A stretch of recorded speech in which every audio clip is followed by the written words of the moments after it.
Alors, l'IA, il y a plein de choses. Il y a effectivement l'IA qui peut générer des faux contenus, mais je te rejoins. Et ça, on n'a pas entendu l'IA pour que, même si une photo elle est truquée, mais si tout le monde, si elle devient extrêmement virale, bon, ça devient un sujet quand même.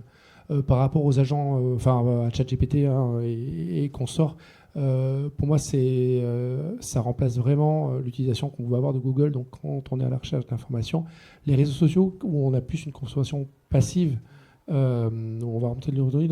Enfin, en tout cas, nous, on le voit comme ça. Aujourd'hui, on a fait le choix de ne pas, nous, directement, se positionner sur de la veille des IA. On fait des partenariats parce que moi, je rejoins ça et tout ce qui pouvait se passer avant, sur tout ce qui est problématique de référencement, de SEO, qui est une forme de manipulation des algorithmes. Mais je trouve que c'est très, très malin ce que vous avez fait. Il faut vraiment se rendre compte qu'aujourd'hui, c'est un nouveau terrain.